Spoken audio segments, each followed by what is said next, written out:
बिस्मिल्लाहिर्रहमानिर्रहीम। अस्सलाम वालेकुम स्टूडेंट्स। आज हम करने जा रहे हैं 9th क्लास मुतालिया पाकिस्तान का। अगला टॉपिक जो है हमारे पास अयूब ख़ान का दौर, और आज हम लोग डिस्कस करेंगे कंप्लीट डिटेल में अयूब ख़ान का दौर डिस्कस करेंगे, यानी कि अयूब ख़ान एरा, जिसमें हमारे पास कुछ बेसिक डेमोक्रेसी सिस्टम्स भी जो हैं जो कि अयूब ख़ान के दौर में ही इंट्रोड्यूस हुए थे उसको भी डिस्कस करेंगे, और साथ ही मुस्लिम आइली कवानीन वगैरह जो कि हमारे पास अयूब ख़ान के दौर में जो बेसिक काम हुए थे और मेन काम हुए थे वो सारी चीज़ें आज के लेक्चर में हम लोग डिस्कस करेंगे।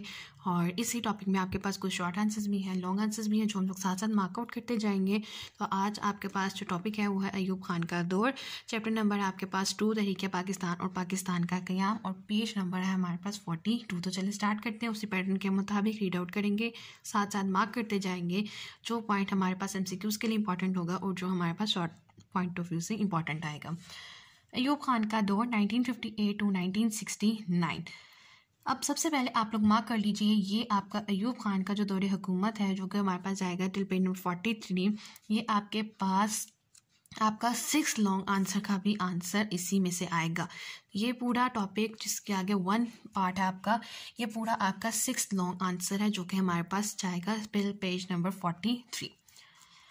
जनरल अयूब ख़ान के मार्शल लॉ 27 अक्टूबर 1958 के अहम असबाब दर्ज झेल हैं। अब आपके पास क्वेश्चन क्या है, किस तरह से आ सकता है कि अयूब ख़ान के मार्शल लॉ के अहम असबाब बयान कीजिए। तो ये सारे हमारे पास जो रोमन अकाउंटिंग में मेंशन किए गए, बोल्ड आउट किए गए, ये उसके असबाब है, उसका कॉज है। तो ये भी एक MCQ यहाँ से आपके पास आ जाएगा कि अयूब ख़ान का जो मार्शल लॉ है वो लगा कब था, 27 अक्टूबर 1958 में। और अहम असबाब ये आपके पास क्वेश्चन है और जो कि हम लोग नीचे फर्दर डिस्कस करेंगे। सबसे पहला सबब क्या था, सियासी क़यादत का फुकदान, यानी कि लैक ऑफ पॉलिटिकल लीडरशिप, के पॉलिटिक्स में कोई लीडरशिप जो थी वो नहीं रही थी, उसकी कमी होनी शुरू हो गई थी। लीडरशिप एक ऐसी स्किल होती है जो कि पॉलिटिशियंस में बहुत ज़्यादा होनी चाहिए, उसका फुकदान जो था वो स्टार्ट हो गया था। तो ये सबसे बड़ा एक कॉज था मार्शल लॉ लगने का 1958 में। 14 अगस्त 1947 को पाकिस्तान का क़याम बड़े सगीर के करोड़ों मुसलमानों की तरीक़ साथ जद्दोजहद और मुस्लिम रहनुमाओं के बेलूस क़यादत का नतीजा था। मगर बदकिस्मती से क़याम पाकिस्तान के 1 साल बाद बानी पाकिस्तान कायदे आज़म वफ़ात पा गए। इसे मार्क कीजिए, आपके पास एक MCQ बन सकता है कि क़याम पाकिस्तान के कितने साल बाद कायदे आज़म वफ़ात पा गए। 1 साल बाद 1948 में उनकी इंतकाल हुआ था। और 1951 में कायदे मिलत लियाकत अली ख़ान को शहीद कर दिया गया। ये भी आपके पास MCQ है, इसको भी आप लोगों ने मार्क कर लेना है। इस तरह आज़ादी के फ़ौरन बाद ही नवाज़िदा मुल्क कायदे आज़म और लियाकत अली ख़ान जैसे मुहिब्बे वतन, मुतबे और दूर अंदेश रहनुमाओं से महरूम हो गया। इन कायदीन के रुखसत हो जाने के बाद पाकिस्तान में अहल सियासी क़यादत का बहरान पैदा हो गया। अब मुल्क की बागडोर ऐसे कायदीन के हाथों में आ गई जो मतलूबा कौमी वहदत पैदा कर सके और ना ही सूबाई, लसानी और माशी बहरानों पर काबू पा सके। तो यहाँ से आप लोगों के पास एक एक्स्ट्रा शॉर्ट आंसर पूछा जा सकता है कि किस तरह सियासी क़यादत का फुकदान मार्शल लॉ की वजह बना। तो आप लोगों ने ये कंप्लीट पैराग्राफ उसमें डिस्कस करना है कि कायदे आज़म और लियाकत अली ख़ान जैसे मुहिब्बे वतन रहनुमाओं के इंतकाल की वजह से जो था वो सियासी क़यादत का फुकदान पैदा हुआ, और पाकिस्तान में ऐसे सियासतदान आने लगे जिनमें मुल्क की बागडोर, यानी इस तरह के लोगों में आगे जो सिर्फ अपने बारे में सोचते थे, उनके पास इतना वक्त नहीं था कि वो कौमी वहीदत पैदा कर सकते। सेकंड हमारे पास जो सबब है मार्शल लॉ का, इंतखाबात का इल्तवा, यानी कि डिले इन इलेक्शंस। पाकिस्तान को सियासी बहरान से दूर करने का एक अहम सबब इंतखाबात का इल्तवा था। इब्तदा में मुल्क में आम इंतखाबात मुनक्किद ना हुए, सिर्फ सूबों में बारी बारी इंतखाब करवाए गए। 1956 का दस्तूर मंजूर होने के बाद ये तवक्को थी कि 1 साल के अंदर अंदर इंतखाबात मुनक्किद किए जाएंगे, लेकिन 1957 में मतवक्को इंतखाबात को 1959 तक मुलतवी कर दिया गया। इसे मार्क कर लीजिए, ये MCQ पूछा जा सकता है कि 1957 के जो इंतखाबात थे कब तक मुलतवी किए गए, 1959 तक, यानी कि 2 साल उन्होंने आगे कर दिए थे। इंतखाबात जो कि 1957 में होने थे वो अब 1959 में होंगे। थर्ड सबब है हमारे पास नौकरशाही का किरदार, रोल ऑफ ब्यूरोक्रेसी। क़याम पाकिस्तान के बाद मुल्क में जमहूरियत को नाकाम करने में ब्यूरोक्रेसी ने भी किरदार अदा किया। गवर्नर जनरल गुलाम मोहम्मद, सिकंदर मिर्ज़ा और चौधरी मोहम्मद अली का ताल्लुक भी सिविल सर्विस से था। इसे मार्क कीजिए, आपसे पूछा जा सकता है कि सिविल सर्विस से किस किस का ताल्लुक था। तो आपके पास ये 3 नाम जो नेम्स यहाँ लिखे ये आपके पास आएंगे कि चौधरी मोहम्मद अली, गवर्नर जनरल गुलाम मोहम्मद और सिकंदर मिर्ज़ा जो थे वो सिविल सर्विस से ताल्लुक़ रखते थे। मजमूई तौर पर नौकरशाही ने गैर जिम्मेदाराना रवैये का मुजाहिरा किया। हकीकत ये थी कि सिविल सर्विस में जो लोग ज़्यादा बाअसर थे इनके दिलों में इक़्तिदार की हवस ने जन्म लिया। इस सूरत हाल ने मार्शल लॉ का रास्ता हमवार किया। 4th सबब है हमारे पास पार्लिमानी निज़ाम की नाकामी, फेलियर ऑफ पार्लियामेंट्री सिस्टम। 14 अगस्त 1947 से लेकर 7 अक्टूबर 1958 तक पाकिस्तान में पार्ली निज़ाम राइज रहा। ये मार्क कीजिए, ये बहुत इंपॉर्टेंट MCQ है कि कब से कब तक जो है वो पार्लियामेंट्री निज़ाम जो था, सिस्टम था, वो कब तक पाकिस्तान में जो था वो एग्जिस्ट करता रहा। 1947 से 1958 तक, यानी कि 11 ईयर्स जो था वो पार्लिमानी निज़ाम पाकिस्तान में रहा। पहले 11 बरसों में ये निज़ाम मुकम्मल तौर पर नाकाम हो गया। पार्लिमानी निज़ाम की नाकामी का अंदाज़ा इस बात से लगाया जा सकता है कि इन 11 बरसों में 4 गवर्नर जनरलों के तहत 7 वजारतें तश्कील दी गई। इनमें मिस्टर आई चंद्रीकर की वजारत मुख्तसर तरीन थी। इसे मार्क कर लीजिए कि सबसे मुख्तसर तरीन वजारत किसकी थी, तो मिस्टर आई चंद्रीकर की, जो सिर्फ 2 माह तक चल सकी और इसका ड्यूरेशन भी बता दी उन्होंने। इस सियासी अदम इस्तेकाम के नतीजे में मुल्क माशी और सियासी बहरान का शिकार हुआ। इन हालात में मार्शल लॉ के नफाज की हौसला अफजाई की गई। लास्ट सबब है हमारे पास दस्तूर साजी में मुसलसल रिकावट, constant hurdles in making the constitution. Pakistan और भारत दोनों एक ही वक्त में आज़ाद हुए। भारत ने अपना दस्तूर 2.5 साल में तैयार कर लिया, लेकिन पाकिस्तान के सियासतदान इस मसले को लटकाते रहे। आखिरकार सूरत हाल ऐसी पैदा हो गई कि मार्शल लॉ का नफाज हो गया। उन्होंने कॉन्स्टिट्यूशन को ही फ्रेम अप करने में इतना हमारे पाकिस्तानियों ने वक्त लगा दिया कि तमाम ऐसे रास्ते जो है वो खुल गए कि मार्शल लॉ लगाना ही जो है आखिरी हल समझा जाने लगा। तो आपसे पूछा जा सकता है, इन शॉर्ट में भी आपसे पूछा जा सकता है कि अहम असबाब बयान कीजिए। तो अगर आपके पास शॉर्ट में आएगा तो आप लोगों ने सिर्फ ये आप लोगों ने नेम्स लिखने हैं। इंतखाबात का अल्तवा, नौकरशाही का किरदार, पार्लिमानी निज़ाम का की नाकामी, दस्तूर साजी में मुसलसल रिकावट, सियासी फुकदान, क़यादत का फुकदान। तो सिर्फ आप लोग नेम्स लिखोगे अगर आपके पास शॉर्ट में उसके कॉजेज़ पूछे जाएंगे। लेकिन अगर लॉन्ग आएगा तो आप लोग फिर साथ साथ सारी डिटेल इसी तरह से बताओगे। और इसमें कोई एक्स्ट्रा हेडिंग्स क्रिएट नहीं होती, बहुत छोटा छोटा मटीरियल हर पार्ट में ऐड हुआ हुआ और ऑलरेडी उन्होंने हेडिंग्स के साथ आपको लिख के दिया है। तो ये हमारे पास हो गए अहम असबाब। आगे चलते हैं। बुनियादी जमहूरियतों का निज़ाम 1959 जो कि कायम हुआ अयूब खान के दौर में ही। तो अब बेसिक डेमोक्रेसी सिस्टम कहते हैं 1959।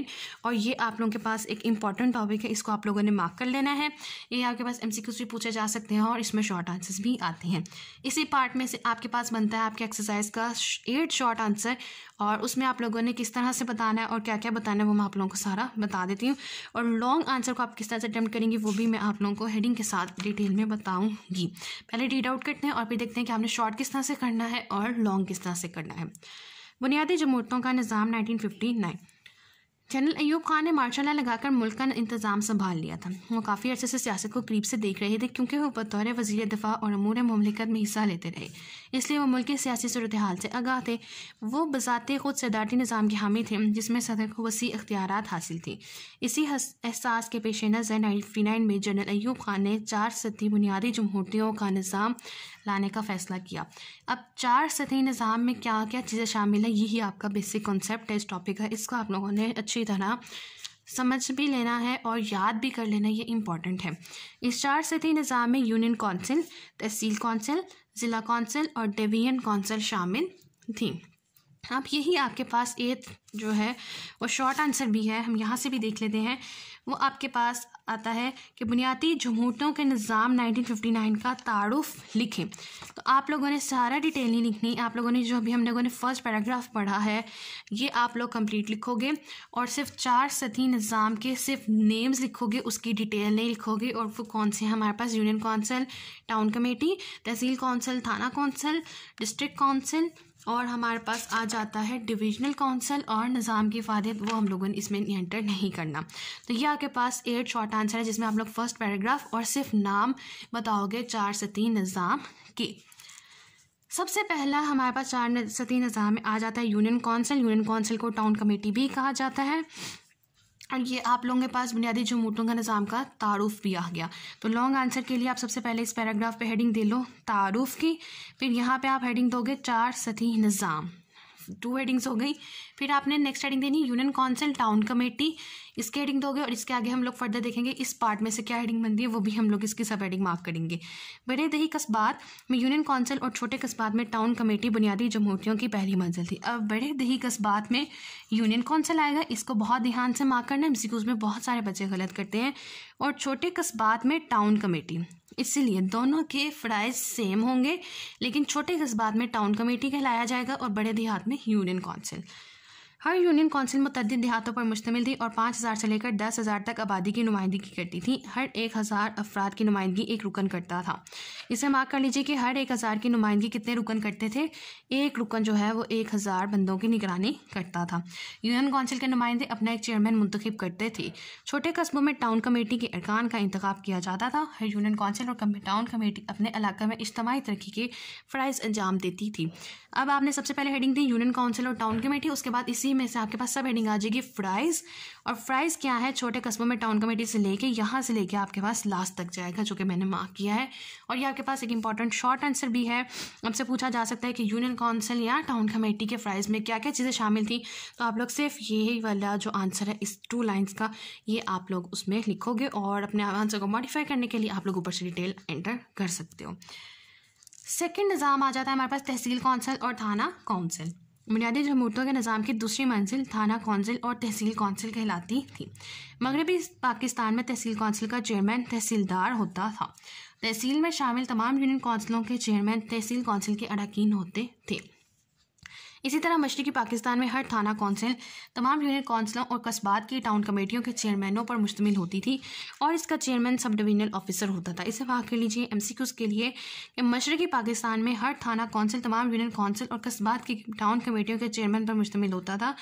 और एमसीक्यूज़ क्या बनेगा कि चेयरमैन सब डिविजनल ऑफिसर होता था, कि जो ये इन सब चीज़ों का जो चेयरमैन था वो असल में क्या कहलाता था या उसे क्या दर्जा दिया जाता था, डिविजनल ऑफिसर उसे कहलाया जाता था। यहाँ पे आप हेडिंग दोगे तहसील काउंसिल की, जहाँ पे यहाँ से लिखा स्टार्ट होगा इस तरह मशरक़ी पाकिस्तान में यहाँ से लेके डिविजनल ऑफिसर होता था। इस पे आप लोगों ने हेडिंग देनी है तहसील काउंसिल, जो कि तहसील काउंसिल थाना काउंसिल की सब हेडिंग है आपके पास। यहाँ से आप लोगों ने स्टार्ट करना, जहाँ पे लिखा होगा हर थाना और तहसील काउंसिल, यहाँ से स्टार्ट करोगे थाना काउंसिल। यहाँ पे आपकी सब हेडिंग आ जाएगी, इसे मार्क कर लो। हर थाना और तहसील काउंसिल अपनी हदूद में वाक़ यूनियन काउंसिलों की सरगर्मियों को बामकसद और मरबूत बनाती थी। मरबूत का मीनिंग होता है हमारे पास मजबूत। तो ये मार्क कर लो। इस पार्ट में 2 सब हेडिंग्स क्रिएट होंगी। सबसे पहले तो आप लोग ये 2 लाइन्स लिखोगे, इसी तरह से आपने स्टार्ट करना है और तहसील काउंसिल की हेडिंग देनी है। लास्ट पे हर थाना और तहसील काउंसिल पे आप लोग हेडिंग दोगे थाना काउंसिल की। ज़िला कौंसिल। ज़िला कौंसिल बुनियादी जमहूरियत के निज़ाम की तीसरी अहम मंजिल थी। ये ज़िला भर की यूनियन कौंसिलों, टाउन कमेटियों और यूनियन कमेटियों के मुंतखब चेयरमैनों, म्यूनिसिपल कमेटियों के चेयरमैनों और कंटोनमेंट बोर्डों के नायब सदर और सरकारी अफसरों पर मुश्तमिल थी। अब आपसे पूछा जा सकता है कि ज़िला कौंसिल किन अफसरों पर यानी कि किन किन लोगों पर मुश्तमिल थी। एज अ शॉर्ट आंसर तो आप लोग क्या लिखोगे कि ये ज़िला भर की यूनियन कौंसिल टाउन कमेटियों और यूनियन कमेटियों के मुंतखब चेयरमैनों, म्यूनिसिपल कमेटियों के चेयरमैनों और कंटोनमेंट बोर्ड के नायब सदर और सरकारी अफसरों पर मुश्तमिल थी। क्या चीज़? District council. तो ये इसका आंसर बहुत ध्यान से याद करना है, तीनों चीज़ें आपस में मिक्सअप हो सकती हैं। हर ज़िला काउंसिल के निस्फ अरकान नामजद करदा होते थे। ज़िला का डिप्टी कमिश्नर या कलेक्टर ज़िला काउंसिल का चेयरमैन होता था। 4th है हमारे पास डिविजनल काउंसिल। डिविजनल काउंसिल बुनियादी जमहूरियत के निज़ाम की आखिरी मंजिल थी। हर डिविजनल काउंसिल सरकारी नामजद करदा यानी कि इलेक्टेड और मुंतखब अरकान पर मुश्तमिल होती थी। डिस्ट्रिक्ट काउंसिलों के चेयरमैन बलहात ओहदा डिविजनल काउंसिल के रुकन होते थे। डिविजनल कमिश्नर बलहाज ओहदा डिविजनल काउंसिल का चेयरमैन होता था। डिविजनल काउंसिल अपने मातहत कंटोनमेंट बोर्डों और मकामी अदालों की सरगर्मियों में रब्त कायम करती थी। अब इसके फ़राइज़ क्या है डिविजनल काउंसिल की, यहाँ पे आप हेडिंग भी दे दो कि आपके पास फ़राइज़ की हेडिंग आ जाएगी। सब हेडिंग इस पार्ट में से डिवीज़न के लिए तरक्याती स्कीमें मुरतब करती थी और हुकूमत की जारी करदा हदायत पर अमल दरामद करवाती थी। यहाँ पे आपने हेडिंग दे दी है फ़राइज़ की, जो कि आपकी सब हेडिंग होगी डिविजनल काउंसिल की। लास्ट पे आ जाता है निज़ाम की अफादियत, यानी कि जो 4 सतही निज़ाम नाफिज किया गया उसकी इम्पोर्टेंस क्या है, उसकी अहमियत क्या है, उसकी अफादियत क्या थी, वो भी आपने इसी लॉन्ग में जो है वो शामिल करनी है। किस तरह से, उसी तरह से सब हेडिंग्स के साथ करते हैं। सबसे पहले तो आप लिखोगे निज़ाम की अफादियत, फिर क्या लिखोगे, इस निज़ाम का मकसद अवामी सतह पर लोगों के मसाइल हल करना था। इस निज़ाम में गांव और महल्ले की सतह पर अवामी नुमाइंदों का इंतखाब किया जाता था। ये अवामी नुमाइंदे अपने इलाके के मसाइल से बखूबी आगाह होते थे और अवाम को जवाबदेह भी होते थे। इसी के आगे सामने हेडिंग देनी है समाजी और फलाही बहबूद। यहाँ पे मैंने बॉक्स बनाया हुआ है जो कि आपको इंडिकेट करेगा कि ये एक हेडिंग है इस पार्ट की, और इसमें आपने क्या लिखना है, समाजी और फलाही बहबूद। इस निज़ाम के क़याम से लोगों के बुनियादी मसाइल की तरफ तवज्जो दी गई और इनकी समाजी और फलाही बहबूद के लिए मंसूबे शुरू किए गए। फिर आपने हेडिंग देनी है इंतखाबात का इनअकाद, जिसमें आपने लिखना है जनरल अयूब खान ने बुनियादी जमहूरियतों के निज़ाम का हुक्मनामा 26 अक्टूबर 1959 को जारी किया, जिसके नतीजे में दिसंबर 1959 और जनवरी 1960 में मुल्क में इंतखाबात हुए, जिनमें 80,000 नुमाइंदों को मुंतखब किया गया। ये मार्क कर लीजिए कि जनवरी 1960 में जब मुल्क के इंतखाबात हुए थे उसमें कितने नुमाइंदे मुंतखब हुए, 80,000। फिर आपने यहाँ से आगे हेडिंग देनी है सदर पाकिस्तान। सदर पाकिस्तान, फरवरी 1960 में इन नुमाइंदों ने जनरल अयूब खान पर एतमाद का इजहार किया। इस तरह 17 फरवरी 1960 को जनरल अयूब खान ने सदर पाकिस्तान की हैसियत से हल्फ उठाया। तो ये आपके पास MCQ आ जाएगा कि सदर पाकिस्तान अयूब खान ने सदर पाकिस्तान की हैसियत से कब हल्फ उठाया, 17 फरवरी 1960।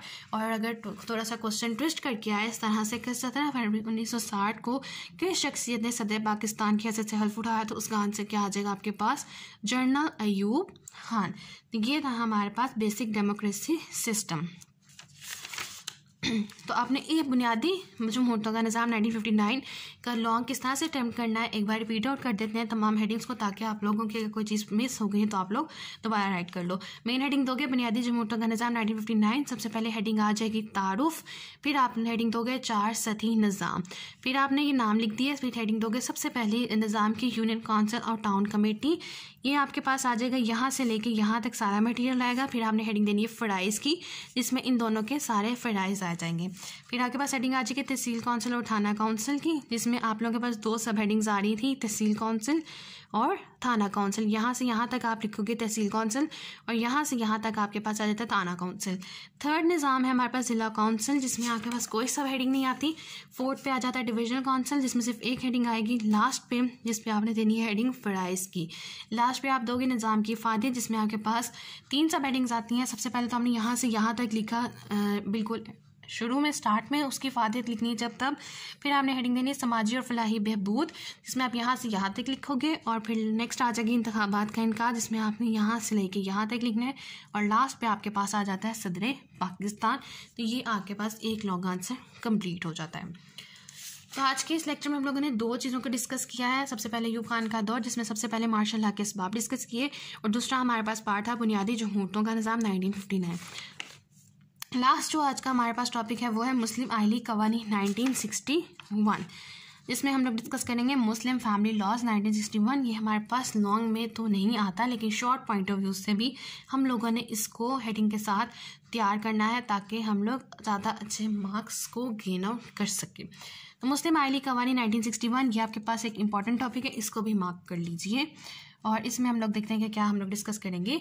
जनरल अयूब खान ने 1961 में मुस्लिम आइली कवानीन का नफाज किया। सबसे पहली लाइन आपके पास सबसे पहले एक इंपॉर्टेंट MCQ है कि मुस्लिम आइली कवानीन का नफाज किसने किया, जनरल अयूब खान ने, और कब किया, 1961 में।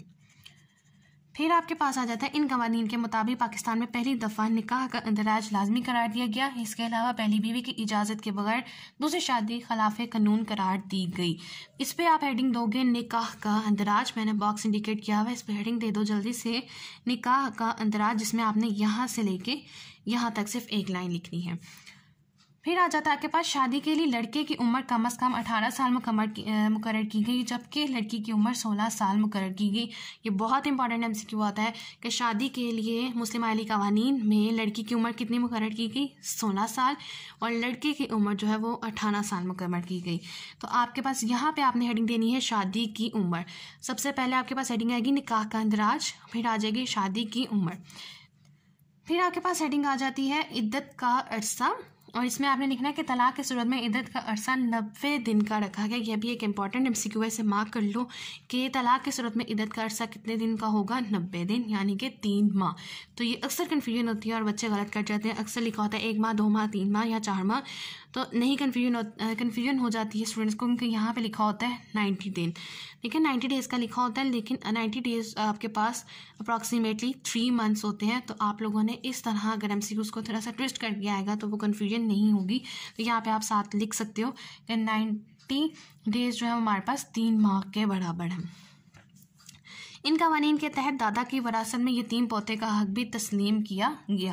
तो यहाँ पे आप हेडिंग दोगे वरासत में यतीम पोते का हक। तो पहला पैराग्राफ में हमारे पास काफ़ी सारी हेडिंग्स आ गई। सबसे पहले आपने क्या बताना है, निकाह का इंदराज, शादी की उम्र, इद्दत का अरसा, वरासत में यतीम पोते का हक। मुस्लिम आइली कवानीन अपने तर्ज पर पाकिस्तान में पहली कानून साजी थी, जिसका मुतालबा काफ़ी अर्से से ख़वातीन और इंसानी हकूक़ की तंजीमों की तरफ से किया जा रहा था। इस पे आपने हेडिंग देनी है पहली कानून साजिश, यानी कि पहली बार मुस्लिम फैमिली लॉज जो थे वो पाकिस्तान में बनाए गए थे जब से पाकिस्तान बना था। तो यहाँ पे आपने हेडिंग दे दी पहली कानून साजी। इसी तरह मुस्लिम आइली कवानीन के नफाज से इन लोगों का दीराना मुतालबा भी पूरा किया गया और सही मानों में एक इस्लामी माशरे के लिए ज़रूरी कवानीन का नफाज अमल में लाया गया। और इस पर आप हेडिंग दोगे मुस्लिम आइली कवानीन के नफाज, मुस्लिम आइली कवानीन के नफाज। फिर हमारे पास आ जाते हैं आइन 1962 के आइन की खसूसियात, जो कि हमारे पास सब टॉपिक है मुस्लिम आइली कवानीन का, और यही आपके पास आंसर आ जाता है। आपके 8 लॉन्ग आंसर का भी आपके पास ये आंसर है। और हम लोगों ने आज के लेक्चर में 2 लॉन्ग आंसर डिस्कस किए, 6 लॉन्ग आंसर, और अब जो हम लोग लास्ट पे करने जा रहे हैं वो है 8 लॉन्ग आंसर, जिसमें हम लोगों ने salient features of the constitution 1962 explain करने हैं। तो चलिए स्टार्ट करते हैं इसको। सदर जनरल मोहम्मद अय्यूब खान ने मुल्क के लिए नया आइन बनाने के लिए दस्तूरी कमीशन कायम किया। कमीशन ने अपनी सिफारिशात 1961 में सदर को पेश की। सदर ने इन सिफारिशात में अपनी मर्जी की तरमीम के बाद पाकिस्तान के लिए एक नया आइन तैयार किया, जिसे 8 जून 1962 को नाफिज किया गया। तरमीम कहते हैं चेंजिंग के बाद आपके पास कोई एक ड्राफ्ट आया, उसमें आपने कुछ चेंजिंग्स किए और आपने उसको एक टाइम पे आके फाइनलाइज कर दिया। तो यही सारा काम 1962 के सैलेंट फीचर्स में जो उन्होंने कुछ सिफारिशात दी थी उनकी दफ़ा किया। अब क्या हमारे पास उसमें इंपॉर्टेंट पॉइंट्स यानी कि खसूसियात थी 1962 के आइन की, उसको देखते हैं। 1962 का आइन तहरीरी था जो कि 250 यानी कि 250 दफ़ात और 5 गोशवारों पर मुश्तमिल था। ये आपके पास एक बहुत इंपॉर्टेंट MCQ है। 1962 का आइन वफाकी नौयत का था, यह भी MCQ है। इस दस्तूर में पाकिस्तान के दोनों हिस्सों को बराबर नुमाइंदगी दी गई। 1962 के दस्तूर के तहत मुल्क में सदारती तर्ज हुकूमत राइज किया गया। तमाम इख्तियारात का मंबा सदर को बनाया। 1962 के दस्तूर में कई इस्लामी दफ़ात शामिल की गई, मसलन अल्लाह ताला की हाकमियत, जो कि हम लोगों ने लास्ट टाइम जो कॉन्स्टिट्यूशन पढ़ा था उसमें भी हम लोगों ने डिस्कस किया था। इक़्तिदार अल्लाह ताला की इमानत और इसका अवाम के मुंतखब नुमाइंदों के ज़रिए इस्तेमाल, पाकिस्तान का नाम इस्लामी जमहूरिया पाकिस्तान और सरबराह रियासत के लिए मुसलमान होना लाजमी करार दिया गया। 5th पॉइंट आ जाता है हमारे पास, अवाम को बेहतर ज़िंदगी गुजारने और अपनी सलाहियतों के इजहार के लिए कई हकूक़ दिए गए, जिनको शहरियों के बुनियादी हकूक़ कहते हैं। और लास्ट 6 पॉइंट है हमारे पास, 1962 के आइन में उर्दू और बंगाली दोनों को पाकिस्तान की कौमी ज़ुबानें करार दिया गया। अगर हम इसकी हेडिंग्स क्रिएट करते हैं तो हमारे पास क्या क्या हेडिंग बनती है एक दफ़ा वो भी देख लेते हैं। सबसे पहले पॉइंट क्या आप हेडिंग दे सकते हो, आइन, तहरीरी आइन, ठीक है, यह आप लोगों ने खुद मॉडिफाई कर लेना है, तहरीरी आइन। नंबर 2 पे आप हेडिंग दे सकते हो वफाकी नौयत आइन, वफाकी नौयत आइन। पहला हो गया तहरीरी आइन, वफाकी नौयत आइन। फिर आपने हेडिंग देनी सदारती तर्ज हुकूमत। फिर आप हेडिंग दोगे इस्लामी दफ़ात। फिर आपने 5th पॉइंट पे हेडिंग देनी है शहरियों के बुनियादी हकूक़। और लास्ट पॉइंट पे आप हेडिंग दोगे पाकिस्तान की कौमी ज़ुबानें। ये कि इंपॉर्टेंट MCQ में 6 पॉइंट आपसे पूछा जा सकता है कि कौन से आइन में जो है 2 ज़ुबानों को कौमी ज़ुबानें मुकर्रर किया गया, तो 1962 के आइन में किया गया। और कौन कौन सी ज़ुबानों को करार दिया गया कौमी ज़ुबान पाकिस्तान की, बंगाली और उर्दू को। अब नेक्स्ट पे आपके पास रीज़न एक्सप्लेन की जा रही है कि 1962 के आइन की नाकामी क्या हुई, कौन सी वजह जो है इसकी नाकामी का बायस बनी, why failure of the constitution 1962 was held. तो इसमें हम लोग क्या एक्सप्लेन करेंगे। सदर जनरल मोहम्मद अय्यूब खान ने करीबन 10 साल हुकूमत की और इनके दौर में कई इस्लाहात नाफिज हुई और मुल्क ने सनती मैदान में काफ़ी तरक्की की। जनरल मोहम्मद अय्यूब खान की आमराना हुकूमत के ख़िलाफ़ अवाम ने ज़बरदस्त तहरीक चलाई और हालात इनके कंट्रोल से बाहर होने लगी। आइन की रूह से तमाम अख्तियारात सदर पाकिस्तान के पास थे। इन हालात के पेश नज़र एक दफ़ा फिर मुल्क में मार्शल लॉ नाफिज किया गया। 25 मार्च 1969 को जनरल आगा मोहम्मद याह्या खान ने हुकूमत संभाली और 1962 के आइन को ख़त्म कर दिया। तो 1962 का आइन किसने ख़त्म किया, ये बहुत इंपॉर्टेंट MCQ आता है और बच्चे जो हैं वो अय्यूब खान पे टेक आउट कर जाते हैं। लेकिन 1962 का आइन रिजेक्ट करने वाला, फेल करने वाला, ख़त्म करने वाला कौन है? जनरल आगा मोहम्मद याह्या खान, जो कि मार्शल लॉ 1969 में लगने के बाद उसने हुकूमत संभाली और 1962 के आइन को उसने ख़त्म कर दिया। तो स्टूडेंट्स, यहाँ तक हम लोगों ने आज का लेक्चर को डिस्कस किया और ये हमारे पास थोड़ा सा आज का लेक्चर लंबा भी हो गया और 3 मेन टॉपिक्स हम लोगों ने इसमें डिस्कस किए हैं। अय्यूब खान के मार्शल लॉ के सबसे पहले अहम असबाब, फिर बेसिक डेमोक्रेसी सिस्टम और आइली कवानीन, मुस्लिम लॉज, और हम लोगों ने कुछ फीचर डिस्कस किए हैं, सैलेंट फीचर्स ऑफ द कॉन्स्टिट्यूशन 1962। तो हम लोगों ने सारे इंपॉर्टेंट टॉपिक्स आज के इस लेक्चर में डिस्कस किए हैं और मुझे उम्मीद है कि आप लोगों को अच्छी तरीके से समझ भी आ गया होगा। और हम लोगों ने इसमें 2 एक्सरसाइज के लॉन्ग आंसर्स किए हैं और एक हम लोगों ने डिस्कस किया है एक्सरसाइज का शॉर्ट आंसर, और बाकी जो टॉपिक्स हमारे पास लॉन्ग पॉइंट ऑफ व्यू से इंपॉर्टेंट आ सकते थे उसको भी हम लोगों ने इंपॉर्टेंट मार्क करके लॉन्ग पॉइंट ऑफ व्यू से तैयार किया। स्टूडेंट्स, मुझे उम्मीद है कि आप लोगों को आज का लेक्चर समझ आया होगा। इनकेस कोई क्वेश्चन है, क्वेरी है या कोई ऐसी चीज़ जो भी आप लोगों को स्टिल क्लियर नहीं हुई तो आप लोग पूछ सकते हैं। और लास्ट में मेरी आप सबसे सिर्फ रिक्वेस्ट है, काइंडली प्लीज़ चैनल को लाइक कर दीजिए, वीडियो को लाइक कर दीजिए, शेयर कीजिए और चैनल को सब्सक्राइब कर दीजिए ताकि 1000 सब्सक्राइबर्स का जो टारगेट है वो जल्द से जल्द मुकम्मल किया जा सके। Thank you.